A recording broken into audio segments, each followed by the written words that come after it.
오늘도 거실 한가운데 무릎을 꿇었습니다. 홈캠의 붉은 점이 깜빡이더군요. 무릎을 꿇고 손은 머리 위로 올리고 벽을 향해 섭니다. 벌은 30분이었습니다. 이유요? 날마다 쓰는 일지에 오타가 있었다는 이유였습니다. 은희는 매일 밤 일지를 요구합니다. 설거지와 청소 시간, 무엇을 먹었는지, 약을 몇 시에 먹었는지, 누구와 몇 분 통화했는지, 그리고 감상 한 줄까지요. 글씨가 틀리고 오타가 나면 벌이 늘어납니다. 무릎 꿇고 손들기죠. 안녕하세요. 저는 68살 먹은 김순영이라고 합니다. 지금부터 제 이야기를 들려드리겠습니다. 홈캠은 늘 켜져 있습니다. 며느리는 휴대폰으로 원하면 언제나 절 감시합니다. 아들 동찬이는 퇴근에 돌아오면 말합니다. 엄마, 그냥 은희 맞춰줘요. 요즘은 기록이 중요합니다. 은희가 엄마 건강 챙기려고 그러는 거예요. 맞춰주라니요. 아들의 그 말이 참 야속하더군요. 저는 조용히 버텼습니다. 남편이 떠나던 날이 또렷합니다. 종이 한 장과 열쇠 하나를 제 손에 쥐어주며 말했죠. 준영아, 누구에게도 말하지 마. 내가 결심이 설 때까지. 10억은 너에게 남긴다. 널 위해서 꼭 써야 해. 남편이 남겨준 돈을 허투루 쓰고 싶지 않았습니다. 열쇠는 서랍 깊은 곳으로, 종이는 액자 뒤에 숨겨놓은 채로 생활했습니다. 홈캠으로 감시, 날마다 쓰고 있는 일지에 제 자존감은 바닥입니다. 점점 버티기가 힘들어집니다. 무릎 꿇고 손드는 벌을 다 서고 나서 은희가 휴대폰을 내려놓으며 말했습니다. 일지 다시 쓰세요. 오늘 감상은 3줄 이상. 존댓말 정확히 쓰시고요. 응, 알겠어. 다음 날 아들 동찬이 생일이었어요. 저는 미역국을 끓였고 잡채를 볶고 상을 차렸습니다. 은희가 홈캠을 켜며 말합니다. 상 차리는 순서를 기록할게요. 오늘도 일지는 4줄이 아니라 6줄입니다. 응, 알겠어. 10시에 동찬이 동료 2사람이 들렀습니다. 케이크를 들고 들어오더군요. 저는 차를 따르려 일어섰습니다. 그때 은희가 제 어깨를 눌렀습니다. 잠깐만요. 어머니, 아까 일지의 글자 하나가 틀렸어요. 호흡하고 먼저 사과하세요. 카메라 켰습니다. 저는 멈춰섰습니다. 모르는 사람들 앞에서 사과 영상을 찍으라니요. 동료들은 어색하게 웃었고 동찬이는 눈을 피했습니다. 저는 의자에서 천천히 일어났습니다. 오늘 아침 일지에 오타가 있었습니다. 죄송합니다. 앞으로는 더 조심하겠습니다. 은희가 웃었습니다. 좋습니다.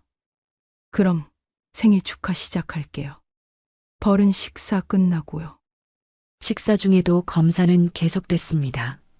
젓가락을 몇 번 집었는지, 미역국의 간을 얼마나 했는지, 먹는 속도가 적당한지.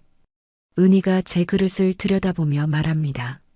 어머니, 미역이 너무 큽니다. 치아에 무리가 갈 수 있어요. 다음부턴 자르세요.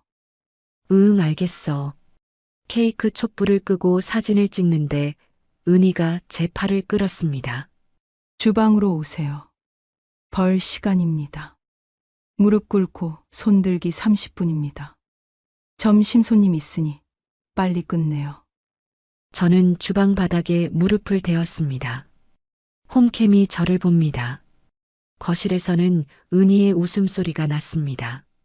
동찬이가 들여다보고 말합니다. 여보, 20분만 하자. 손님 있잖아. 저는 아들의 그 말을 듣고 황당하고 야속했습니다.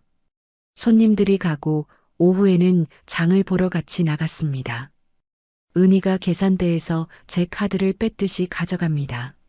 관리 편의를 위해 공용 카드 하나로 묶을게요.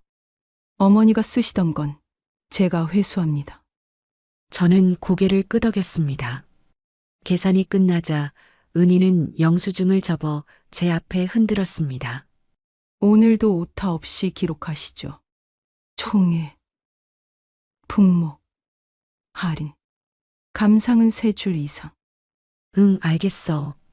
집에 돌아오니 홈캠 각도가 달라져 있었습니다. 부엌 싱크대와 식탁이 한 화면에 잡히게 바꿔두었더군요. 저는 물 한 잔을 마시고 일지를 펼쳤습니다. 숫자를 적고 시간표를 채우고 감상칸에 이렇게 썼습니다. 오늘은 손님 앞에서 사과 영상을 찍었습니다. 민망했습니다. 다음에는 제 방에서 말하겠습니다. 은희가 검사하더니 빨간 펜으로 줄을 그었습니다. 민망했습니다는 감상이 아닙니다. 반성으로 바꿔주세요. 이게 맞아요, 어머니. 저는 펜을 다시 들었습니다. 글을 지우고 은희가 원하는 문장을 적었습니다. 해질 무렵 큰 갈등이 터졌습니다. 지우가 숙제를 하다 울었습니다. 저는 옆에 앉아 등을 토닥였습니다. 그 모습을 본 은희가 달려와 말합니다. 지금 방해하지 마세요. 아이는 스스로 해야 합니다. 어머니는 참견하지 마세요. 지우가 숨을 삼키며 말했습니다. 엄마, 할머니랑 같이 하고 싶었어. 은희의 눈이 날카로워졌습니다. 어머니, 규칙을 깨면 벌이에요. 오늘은 손들기 대신 팔굽혀펴기 10회 하세요. 건강에도 좋습니다. 저는 조용히 말했습니다. 벌은 오늘 그만하자. 아이도 보고 있잖니. 은희가 한 걸음 더 다가왔습니다. 그러면 일지 감상칸에 이렇게 적으세요. 아이 학습방해. 반성합니다. 내일부터 거실 출입 제한. 그 순간 동찬이가 퇴근해 문을 열고 들어왔습니다. 저는 천천히 자리에서 일어났습니다. 동찬아, 오늘은 내가 들었지. 내 아내가 내게 시킨 것들. 아이 앞에서. 아들은 잠시 말이 없었습니다. 그러다 낮은 목소리로 말했습니다. 엄마, 당분간만 맞춰요.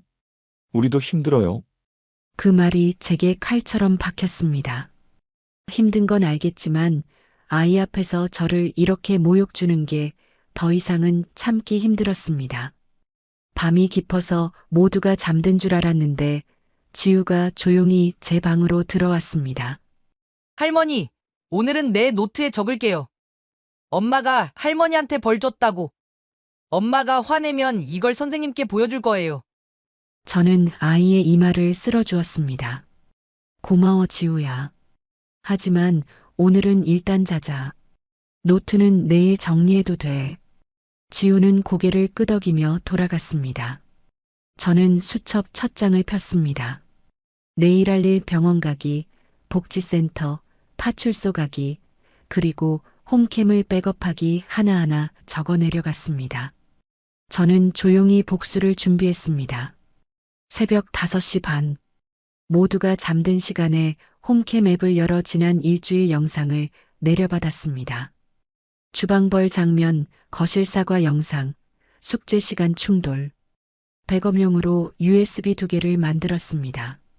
다운로드가 끝날 때쯤 방문이 벌컥 열렸습니다. 은희였습니다. 새벽에 뭐 하세요? 비밀번호는 저만 아는데. 휴대폰 이리 주세요. 저는 휴대폰을 뒤로 감췄습니다. 지금은 줄 수 없다.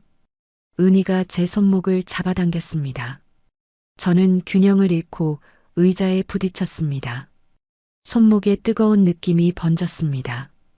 지금 강요와 위협이 진행 중입니다. 녹음합니다. 저는 또박또박 말했습니다. 은희가 당황한 눈으로 홈캠을 올려다봤습니다. 케이블을 뽑으려 손을 뻗었습니다. 제가 홈캠을 끄고 조용히 말했습니다. 오늘은 카메라 없이 말로 하자. 대신 병원과 복지센터, 파출소에 갈 거야. 은희의 얼굴이 굳었습니다. 마음대로 하세요. 하지만 오늘 일지는 철저히 검사합니다. 오타가 있으면 벌 2배입니다. 벌은 이제 안 받고 싶다고 하니 분위기가 무거워지고 은희가 따귀를 때리더군요. 저는 조용히 내일을 준비하며 방으로 들어갔습니다. 다음 날 아침 병원에서 엑스레이와 초음파를 찍었습니다. 의사는 말했습니다. 얼굴에 폭행 흔적, 손목에 압박 자국이 보입니다. 특정 자세를 오래 했던 흔적도 있고요. 소견서를 떼고 나오는 길 복지센터에 전화를 걸었습니다. 오후 가정 방문 동행이 가능하다는 답을 받았습니다. 경찰 동행도 붙여준다고 했습니다. 저는 고개를 끄덕였습니다. 정오 무렵 집에 돌아오니 은희가 카메라에 노란 스티커를 붙이고 있었습니다. 촬영 고지 스티커라고 적혀 있었어요. 법을 아세요? 어머니, 저는 법 지키는 사람입니다. 알았다. 기관에서 오면 이야기하자. 저는 의자에 앉아 대답했습니다. 은희가 비웃었습니다. 기관이 무슨 도움이 된다고요? 집안일은 집에서 끝내야죠. 집에서 끝내자고 하자니 내가 다쳤고 지우도 울었어. 그래서 이제는 집 밖으로 꺼내려 한다. 저는 짧게 말했습니다. 오후 3시 반. 지우가 학교에서 돌아왔습니다. 할머니, 내 일기장에 오늘도 적을게요. 축제 때 벌 주지 말라고요. 선생님이 물어보시면 보여드릴게요. 그래, 우리 둘만의 약속으로 하자. 아이의 눈이 반짝였습니다. 해가 기울 무렵 벨이 울렸습니다. 복지사와 경찰관이 신분증을 보여주었습니다. 집으로 들어와 거실을 살폈지요. 복지사가 말했습니다. 촬영 고지는 확인했습니다. 거실 외 공간 촬영은 금지입니다. 일지 강요, 무릎 손들기 같은 벌은 중단하시고요. 은희가 대답했습니다. 저는 어머님 건강을 위해 관리했을 뿐이에요. 오해가 너무 큽니다. 경찰관이 제 손목과 얼굴을 보고 물었습니다. 오늘 다툼이 있었습니까? 제가 말했습니다. 휴대폰을 빼앗으려 하여 손목을 잡아당기고 며느리가 따귀를 때렸습니다. 녹음 파일이 있고 백업된 홈캠 영상이 있습니다. 복지사가 고개를 끄덕였습니다. 오늘은 경고와 안내입니다. 추가 자료를 제출하시면 임시보호명령을 검토하겠습니다. 저는 서랍에서 일지 묶음과 무릎 방석을 내놓았습니다. 그리고 휴대폰을 켜서 녹음 파일이 있다고 말했죠. 병원 소견서와 사진도 폴더에 준비해 두었습니다. 손목 자국, 뺨 붓기, 날짜와 시간. 경찰이 고개를 끄덕였습니다. 확인했습니다. 오늘은 경고와 안내부터 진행합니다. 바로 그때 은희가 말했습니다. 저도 힘들었습니다. 어머님이 일지를 자꾸 틀리시고 약도 헷갈리셨어요.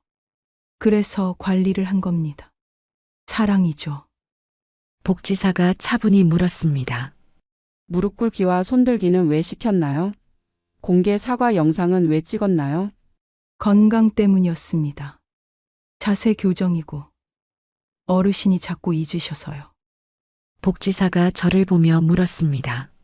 어르신 생각은 어떠세요? 저는 짧게 말했습니다. 벌은 고통이었습니다. 아이와 손님들 앞에서 사과 영상은 모욕이었습니다. 경찰이 메모를 하며 말했습니다. 노인학대 의심, 벌과 상시 감시는 중단 권고, 위반 시 즉시 조치하겠습니다. 은희 얼굴이 굳었습니다. 경찰이 카메라 앞에 서서 홈캠 각도를 확인했습니다. 화분 쪽으로 낮추세요. 사람의 얼굴을 계속 쫓아가는 설정은 끄세요. 접근 권한은 본인과 기관만, 기록은 필요한 장면만 보관하세요. 복지사가 4칸짜리 표를 꺼냈습니다. 오늘부터 지킬 것들입니다. 첫째, 벌 금지. 둘째, 일지 강요 금지. 셋째, 거실 외 촬영 금지. 넷째, 약 라벨 임의 변경 금지. 위반 시 여기로 연락 주시면 됩니다. 즉시 오겠습니다. 저는 펜을 들어 제 이름을 먼저 썼습니다. 김순영.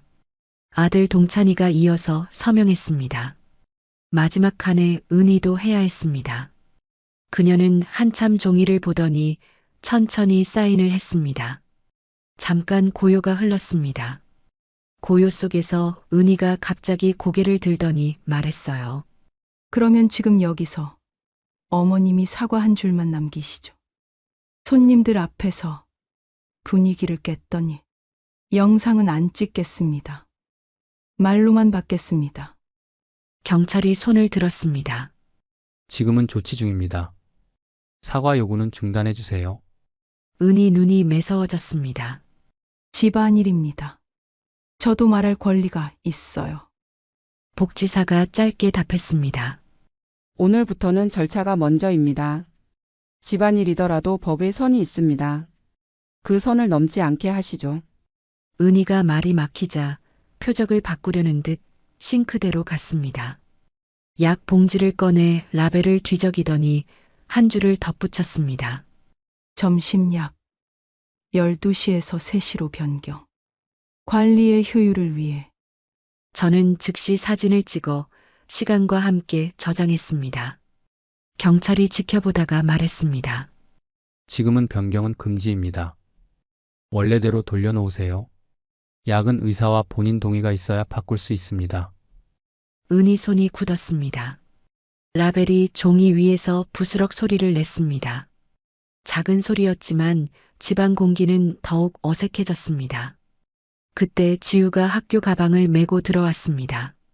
상황을 보더니 제 옆으로 와 앉았습니다. 숙제 공책을 펼치고 별 스티커를 꺼냈죠. 할머니, 오늘은 이 별을 카메라 옆에 붙일게요. 지키는 별이래요. 복지사가 엷은 미소를 띄었습니다. 정리를 마치고 복지사와 경찰이 나가려는데 은희가 갑자기 제 쪽으로 성큼 다가왔습니다. 휴대폰은 검사하겠습니다. 오늘 새벽에도 몰래 접속하셨죠. 비밀번호는 저만 아는 건데요. 경찰이 한 발 앞으로 나섰습니다. 휴대폰 강제 제출 요구는 안 됩니다. 접근 기록은 업체를 통해 보존하겠습니다. 오늘 어머님 기기에 손대지 마세요. 은희가 뒤로 물러섰습니다. 눈빛이 흔들렸습니다. 은희의 흔들림이 처음으로 눈에 보였어요. 저는 숨을 깊게 들이마셨습니다. 현관문이 닫히고 집이 조용해졌습니다. 합의문이 식탁 위에서 말없이 우리를 보고 있었습니다. 저는 그 종이를 사진으로 찍어 전자공증 앱에 올렸습니다. 타임스탬프가 딱 하고 붙었습니다. 19시 41분 8초. 시간이 기록되었습니다. 저는 잠시 뒤 변호사에게 메시지를 보냈습니다. 가정 방문 확인. 합의문 확보. 내일 오전 임시 보호 명령 신청하겠습니다. 홈캠 로그 보전도 같이 넣겠습니다. 네, 알겠습니다. 저는 바로 답장을 보냈죠. 내일 오전 법원. 오후에는 은행에 가보겠습니다. 변호사에게 문자를 하고 나니 마음이 한결 가벼워졌습니다. 밤이 깊자 은희의 발소리가 복도를 지나갔습니다. 문틀의 별 앞에서 한번 멈췄다가 돌아섰습니다. 저는 스탠드를 끄기 전 일지를 펼쳤습니다. 오늘은 일지 대신 계획을 썼습니다.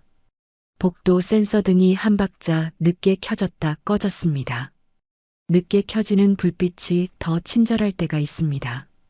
늦어도 도착하면 되니까요. 저는 이불을 가만히 끌어올리고 눈을 감았습니다. 내일은 무릎 대신 의자, 말 대신 절차로 진행할 겁니다. 제 이름으로요. 아침 공기가 차갑게 들어왔습니다. 세수를 하고 머리를 뒤로 넘겼어요. 가방엔 어젯밤 정리한 서류를 넣었습니다. 병원 소견서, 손목과 얼굴 사진, 일지 묶음, 홈캠 캡처, 복지사 확인서. 종이가 무거웠지만 마음은 조금 가벼웠습니다. 다음 날 아침 9시 10분, 가정법원 민원실에서 번호표를 뽑았습니다. 변호사가 기다리고 있었죠. 서류를 한 장씩 넘기며 말했습니다. 어머니, 오늘은 임시보호명령과 접근금지부터 신청합니다. 홈캠 로그 보존도 함께 넣겠습니다. 증거 목록 1번부터 11번까지 정리되어 있습니다. 혹시 추가하실 게 있나요? 네. 손자 지우의 일기입니다. 아이가 어젯밤 제 방에서 쓰던 걸 맡겼어요. 변호사가 고개를 들더군요. 아이가 쓴 기록은 결정적일 수 있습니다. 교사 확인 서명만 받으면 더 좋습니다. 그 자리에서 담임 교사에게 전화했습니다. 잠시 후 메시지가 도착했죠. 아동의 진술서 협조 가능. 학교 상담실에서 확인함. 날짜와 시간. 선생님의 이름.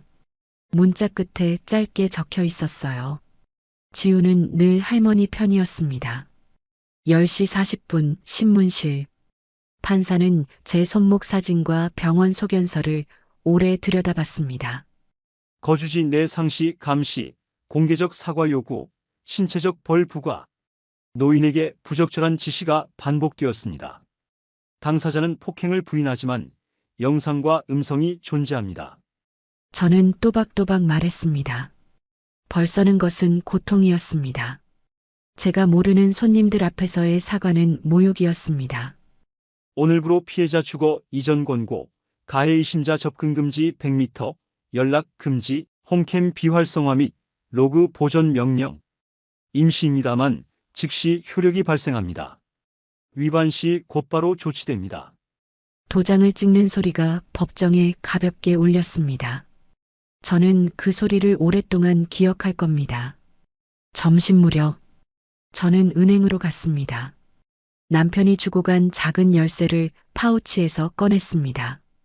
창구 직원이 서랍 안에서 오래된 금속 상자를 꺼내 주었습니다. 상자 안엔 오래된 통장 하나와 봉투가 있었습니다. 봉투 앞면엔 짧게 쓰여 있었습니다. 준영아, 이 돈은 꼭 너를 위해 써야 해. 저는 그 자리에서 계좌를 재정비했습니다. 제 명의의 단독 계좌 하나, 접근 권한은 저와 변호사뿐. 오후엔 공증 사무소로 갔습니다. 변경된 유언장에 서명을 했죠. 그 자리에서 부동산 중개인과 통화도 마쳤습니다. 매물은 24평형 6억 9천. 취득세와 수수료까지 해도 아직 제게는 돈이 남았습니다. 집으로 돌아가기 전 저는 복지사와 경찰에게 연락했습니다. 주거 이전을 위해 동행을 요청했죠. 오후 5시 현관문 앞에 선 세 사람의 발걸음 소리가 촘촘하게 겹쳤습니다. 현관을 열자 은희가 서 있었습니다. 눈빛은 어제와 달랐습니다. 어제의 흔들림 대신 빠르게 계산하는 표정이었습니다. 어머니, 무슨 쇼를 하시는 건가요? 집안일은 집안에서 끝내자고요. 경찰관이 조용히 말했습니다. 오늘부터는 법의 절차가 먼저입니다. 임시 보호 명령이 발부되었습니다. 접근 금지와 연락 금지. 홈캠은 즉시 비활성화하고 로그는 확보하겠습니다. 은희가 제 어깨를 지나 싱크대 쪽으로 걸었습니다. 홈캠 본체의 플러그를 붙잡더니 내려다봤죠. 어젯밤처럼. 그러나 오늘은 달랐습니다. 경찰관이 조심스럽게 그녀의 손을 막아 세웠습니다. 손대지 마세요. 증거물입니다. 저는 방으로 들어가 천천히 짐을 챙겼습니다. 낡은 목도리, 바느질 상자, 사진첩, 그리고 지우가 붙여준 노란 별 스티커 하나. 마지막으로 일지 묶음을 손에 들었습니다. 그 위에 펜으로 적었습니다. 오늘의 감상. 무릎 대신 의자로, 벌 대신 절차로. 현관으로 나오자 지우가 서 있었습니다. 학교에서 돌아온 얼굴. 아이가 제 손을 꼭 잡았어요. 할머니, 별 하나 더 드릴게요. 오늘은 2개가 지키는 날이래요. 알았다.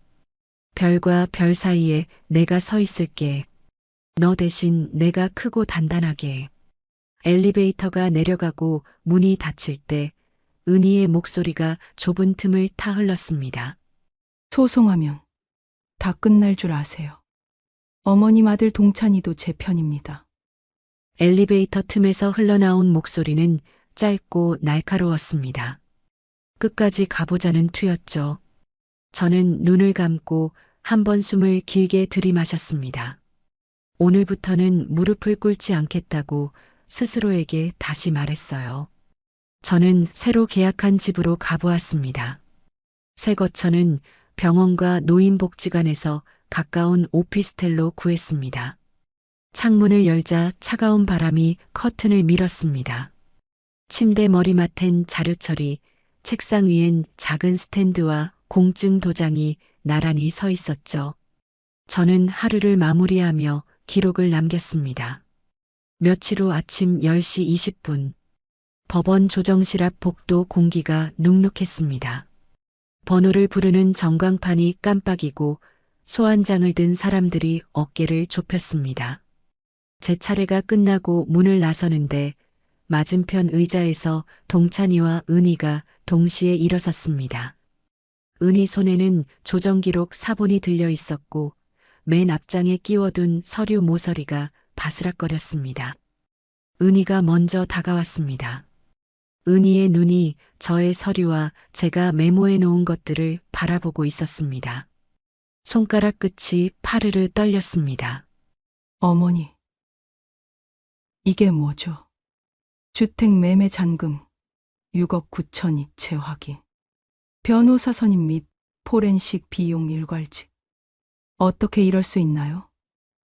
우리 몰래 이만한 돈이 있었다고요. 동찬이가 뒤늦게 제 옆으로 섰습니다. 얼굴빛이 어제보다 창백했습니다. 목젖이 한번 크게 움직였습니다. 엄마, 진짜야? 아버지가 남긴 돈이 이만큼이었다고. 왜 한마디도 말 안 했어? 우리가 어려웠을 때도. 은희가 서류를 흔들었습니다. 조정 기록에 적힌 숫자들이 흔들릴 때마다 형광펜 선이 깜빡였습니다. 주거 분리 1년. 접근 금지 연장. 임대차 특약에 피신청인 출입 금지. 어머니, 이건 복수가 아니라 처벌이에요. 우리를 집에서 밀어내시겠다는 거잖아요. 어떻게 가족한테 이럴 수 있죠? 동찬이가 제 눈을 똑바로 보지 못했습니다. 시선을 바닥으로 떨구고 신발 끝을 맞추더니 작은 소리로 말했습니다. 그래도 엄마, 왜 나한테는 말했어야지? 나는 복도 스피커에서 다음 조정실 호명이 뚝 끊겼습니다. 잠깐의 정적이 생겼습니다. 그 틈에 사람들 발소리, 종이 넘기는 소리, 먼 기침 소리가 겹쳐 들렸습니다. 저는 천천히 숨을 들이마시고 목 뒤에 붙어있던 머리카락을 정리했습니다. 차갑게 식은 땀이 손바닥으로 내려왔습니다. 은희가 한 걸음 더 들어왔습니다. 향수 냄새가 강해졌습니다. 아버님 돌아가시고도 이렇게 오랫동안 감추신 거예요. 그 돈으로 우릴 시험하셨다는 거죠. 홈캠 문제로 화가 나셨다 해도 10억은 선을 넘은 겁니다. 가족을 상대로 이런 판을 짜고 변호사까지 붙이고 부동산까지. 어떻게? 동찬이가 그 말을 막고 싶다는 듯 손을 들었다가 내렸습니다. 손등에 핏줄이 도드라졌습니다. 엄마, 정말로 왜였어? 아버지 유산이면 우리가 같이 상의했어야지. 나도 지우 아빠야. 엄마 아들이고. 저는 고개를 들었습니다. 그리고 낮은 목소리로 말했죠. 내 아빠가 마지막 날 내 손에 열쇠와 종이를 쥐어주었다.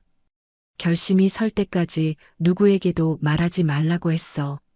그리고 이 돈은 날 위해 쓰라고 했다. 며느리 내가 홈캠으로 감시를 하고 일지를 쓰게 하고 벌을 세운 그날부터 마음을 먹었다. 이 돈으로 집도 사고 날 위해 돈을 쓰기로. 은희 얼굴이 굳었습니다. 입술에 힘이 들어가며 색이 옅어졌습니다. 서류가 손끝에서 더 크게 떨렸습니다. 그럼 결국 나 때문에. 그래서 10억으로 우리를. 말끝이 흐려졌습니다. 말이 비어있는 자리로 기류가 스며들었습니다. 동찬이 그 빈자리를 오래 바라봤습니다. 눈동자가 반쯤 젖어 있었고 입술이 열렸다 닫혔습니다. 엄마, 나 알아. 내가 봤어야 했어. 근데도 말 없이 여기까지 온 건 마음이 아프다. 우리가 모른 채로 엄마가 혼자 다 준비한 게. 은희가 숨을 크게 들이마셨습니다. 억지로 평정을 눌러놓은 톤이었습니다. 좋아요. 법으로 가겠다 하셨으니 우리도 절차로 보겠습니다. 다만 기억하세요. 가족끼리 이렇게까지 숨기는 건 아니에요. 어머니. 은희가 몸을 돌렸습니다. 굽 높은 구두 소리가 복도 타일에 짧게 튕겼습니다. 동차는 그대로 자리에 남았습니다. 손을 바지 주머니에 넣었다 빼고 다시 넣었습니다. 손끝이 허공에서 방향을 잃은 사람처럼 떨렸습니다. 엄마, 나 지금은 무슨 말을 해야 할지 모르겠어. 동찬이 눈을 감았다 뜨더니 두 손으로 얼굴을 문질렀습니다. 미간에 깊은 주름이 생겼다가 펴졌습니다. 동찬이는 한 발 물러서 복도 끝을 향해 걸어갔습니다. 걸음은 느렸고 어깨는 처져 보였습니다. 남겨진 공기에는 종이 냄새와 소독약 냄새가 섞여 있었습니다.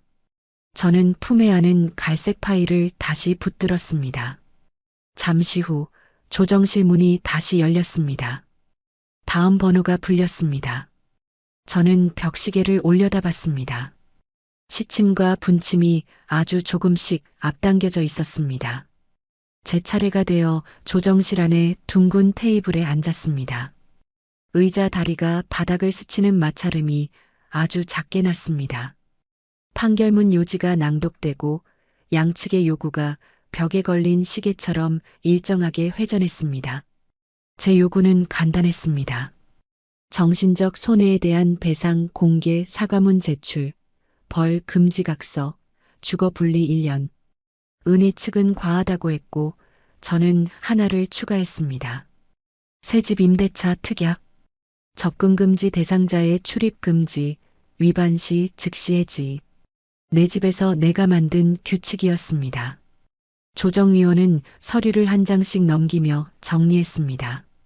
손해배상은 분할 납부하되 회차마다 교육 이수 확인을 첨부, 미이행 시 강제 집행, 접근 금지와 연락 금지 준수, 아동 압벌과 모욕, 공개 사과 요구 금지, 사과문은 피해자 대리인을 통해 접수, 주거 분리 1년 이후 연장 여부는 추후에 결정한다. 저는 고개를 끄덕였습니다. 복도를 나오니 동찬이가 문 옆에 서 있었습니다. 동찬이는 작게 말했습니다. 엄마, 내가 더 일찍 봤어야 했어요. 저는 고개를 끄덕였습니다. 그럼 오늘부터 봐라 라는 뜻으로요. 내가 직접 쓰는 일지로. 지우의 일지는 지우가 쓰고 너의 일지는 내가 쓰는 것이다. 누구의 펜도 빼앗지 않는 집이 되자. 그는 길게 숨을 내쉬고 말했습니다. 알겠습니다. 어머니 뜻대로 하겠습니다. 그날 오후 저는 등기와 잔금 일정을 확정했습니다. 중개사는 놀랄 만큼 신속했고 특약 조항을 꼼꼼히 확인했습니다. 조정이 끝나고 며칠 후 동찬이에게서 전화가 왔습니다. 엄마, 저희 이혼하기로 했어요. 전화 너머 아들의 목소리가 무겁게 가라앉아 있었어요. 예상했던 일이었지만 실제로 듣고 나니 가슴 한편이 아려왔습니다. 언제 결정한 거니? 어젯밤에요. 은희가 먼저 말했어요. 더 이상 같이 살 수 없다고, 엄마 일로 집안이 완전히 갈라졌다고요. 저는 창밖을 바라보며 한숨을 내쉬었어요. 새 집 앞마당에 심어둔 장미 한 그루가 바람에 흔들리고 있었습니다. 지우는 어떻게 하려고? 지우는 제가 키울게요. 은희도 동의했어요. 사실 은희는 아이 키우는 걸 부담스러워 했거든요. 동찬이의 목소리에서 쓸쓸함이 묻어났습니다. 결혼 생활 8년을 정리한다는 게 쉬운 일은 아닐 거예요. 그럼 지우랑 둘이 살 곳은 정했니? 네. 회사 근처 아파트를 알아보고 있어요. 지우 학교도 전학시켜야 하고 정신없을 것 같아요. 저는 잠시 생각했습니다. 그리고 조심스럽게 말을 꺼냈어요. 동찬아, 혹시 여기서 같이 살 생각은 없니? 엄마 집에서요? 여기 방이 3개거든. 지우도 학교 옮기지 않아도 되고 나도 지우랑 있으면 좋고. 어때? 전화 너머로 동찬이 깊은 숨을 쉬는 소리가 들렸습니다. 엄마, 괜찮을까요? 제가 은희 편을 들었던 것도 있고, 내가 은희 편을 들었다고? 언제? 엄마가 힘들어할 때 제가 그냥 참으라고 했잖아요. 눈치채면서도 모른 척 했고, 제가 먼저 나섰어야 했는데, 동찬이의 목소리가 떨리기 시작했습니다. 아들아, 그건 이제 지나간 일이야. 너도 처음이었잖아. 사이에 끼어서 어떻게 해야 할지 몰랐을 거고. 하지만 엄마를, 됐다. 이제 우리 앞만 보자. 지우가 제일 중요하잖니. 그날 저녁 동찬이와 지우가 짐을 들고 왔습니다. 지우는 제 품에 안기며 말했어요. 할머니, 이제 매일 같이 있을 수 있어요? 그래, 우리 지우. 이제 매일 함께 밥 먹고 숙제도 같이 하자. 아이의 얼굴에 환한 미소가 떠올랐습니다. 오랜만에 보는 진짜 웃음이었어요. 동찬이는 짐을 정리하며 조심스럽게 물었습니다. 엄마, 제가 여기 있어도 괜찮죠? 생활비도 제가 낼게요. 생활비는 걱정 말고 그냥 지우 잘 키우는 것만 생각해. 그게 제일 중요해. 이혼 절차는 생각보다 빨리 진행됐습니다. 은희가 협조적이었거든요. 재산 분할도 최소한으로 하고 양육권은 동찬이에게 모두 넘겼습니다. 그 과정에서 은희가 한번 찾아왔어요. 혼자서요. 어머니와 마지막으로 할 말이 있어서 왔습니다. 거실에 마주 앉으니 어색한 공기가 흘렀습니다. 은희의 얼굴은 많이 야위어 있었어요. 제가 잘못했습니다. 진심으로 사과드려요. 저는 고개를 끄덕였습니다. 알고 있어. 너도 처음이었을 거야. 시어머니를 모시는 게. 아니에요. 변명의 여지가 없어요. 어머니를 사람이 아니라 관리해야 할 대상으로 봤던 것 같아요. 홈캠으로 감시하고 벌을 주. 지금 생각해보니 정말 끔찍한 일이었어요. 은희의 눈에 눈물이 맺혔습니다. 왜 그랬던 걸까? 나한테. 처음엔 정말 어머니 건강을 챙기고 싶었어요. 약도 제 시간에 드시라고. 일지도 쓰시라고. 그런데 언제부턴가 그게 통제가 되어 버렸어요. 제가 정해놓은 기준에 어머니를 맞추려고만 했죠. 그래도 너무 심했어. 특히 지우 앞에서는. 그게 제일 죄송해요. 지우에게 할머니를 무시해도 된다고 가르친 거나 마찬가지잖아요. 저는 찻잔을 들며 말했어요. 이제라도 깨달았으니 다행이야. 앞으로는 다른 사람에게 그러지 마. 네. 상담도 계속 받을 거예요. 분노 조절 교육도 끝까지 마치고요. 은희는 가방에서 봉투 하나를 꺼냈습니다. 이건 지우 양육비예요. 매달 보낼게요. 제가 못해준 엄마 역할이라도 돈으로는 책임지고 싶어요. 고마워. 지우를 위해 잘 쓸게. 은희가 일어서며 마지막으로 말했습니다. 어머니, 정말 죄송했습니다. 그리고 10억으로 당신만의 자유를 찾으신 거 어떻게 보면 멋있어요. 그런 평가를 받을 줄은 몰랐는데 조금 놀라웠습니다. 문을 나서며 은희가 돌아보았어요. 동찬이와 지우 잘 부탁드려요. 그럴 거야. 걱정 말고 너도 새 출발 잘해. 현관문이 닫히고 나서야 저는 깊은 숨을 내쉬었습니다. 이제 정말 모든 게 끝났구나 싶었어요. 그날 저녁 동찬이와 지우와 함께 삼겹살을 구워 먹었습니다. 지우가 상추에 고기를 싸며 말했어요. 할머니, 이제 벌 안 받죠? 당연하지. 이제는 우리가 서로를 존중하는 집이야. 존중이 뭐예요? 서로를 소중하게 여기는 거야. 할머니도 지우를 소중하게 생각하고 지우도 할머니를 소중하게 생각하는 거. 그럼 아빠도 소중하게 생각해요. 그럼 아빠가 제일 소중하지.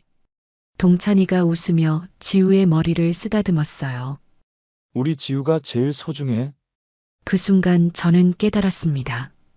이게 진짜 가족의 모습이구나. 서로를 통제하려 하지 않고 벌을 주지도 받지도 않고 그냥 있는 그대로 사랑하는 것. 밤이 깊어 지우를 재우고 나서 동찬이와 둘이 차를 마시며 이야기했어요. 엄마, 정말 고생 많았어요. 너도 힘들었을 거야. 아내와 엄마 사이에 끼어서. 솔직히 말하면 저도 은희가 무서웠어요. 성격이 워낙 강하니까 맞서기보다는 피하는 쪽을 택했죠. 그게 엄마한테는 더 큰 상처가 됐을 텐데. 이제 지난 일이야. 앞으로만 생각하자. 동찬이는 찻잔을 내려놓으며 말했습니다.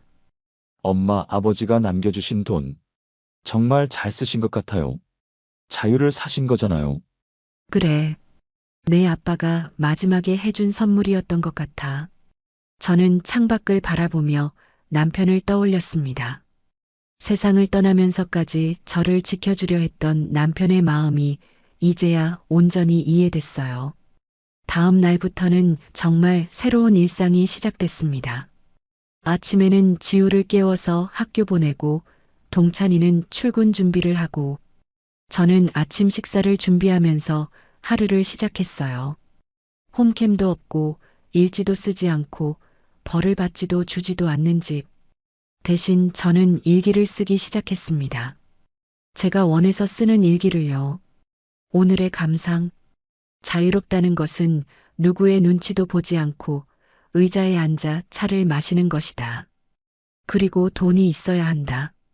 노인복지관에서 하는 여러 가지 프로그램도 참여하기 시작했습니다. 많은 어르신들이 제 이야기를 듣고 용기를 얻으셨다고 하더군요. 그 말을 듣고 가슴이 뭉클했습니다. 제 경험이 다른 분들에게도 도움이 된다니 그 자체로 보람이었어요. 지우는 새 학교에 잘 적응했습니다. 친구들도 사귀고 성적도 좋아졌어요. 무엇보다 웃음이 많아졌습니다. 어떤 날은 숙제를 하다가 저에게 물어보기도 해요. 할머니, 이 문제 어떻게 풀어요? 그럼 같이 생각해보자. 할머니도 잘 모르지만 함께 공부해보자. 예전에 은이었다면 아이가 스스로 해야 한다며 제지했을 텐데 이제는 자유롭게 지우를 도와줄 수 있어서 좋았어요. 동찬이도 많이 달라졌습니다. 집에 오면 지우와 시간을 보내려고 노력하고 저에게도 하루 있었던 일들을 이야기해주곤 했어요. 엄마, 오늘 회사에서 승진 얘기가 나왔어요. 정말 우리 동찬이 잘했네. 아직 확정은 아니지만요. 열심히 해볼게요. 지우 교육비도 더 많이 벌어야죠. 그런 대화를 나누는 것만으로도 행복했습니다. 1년이 지났습니다. 지우는 3학년이 되었고 동찬이는 정말 승진을 했어요.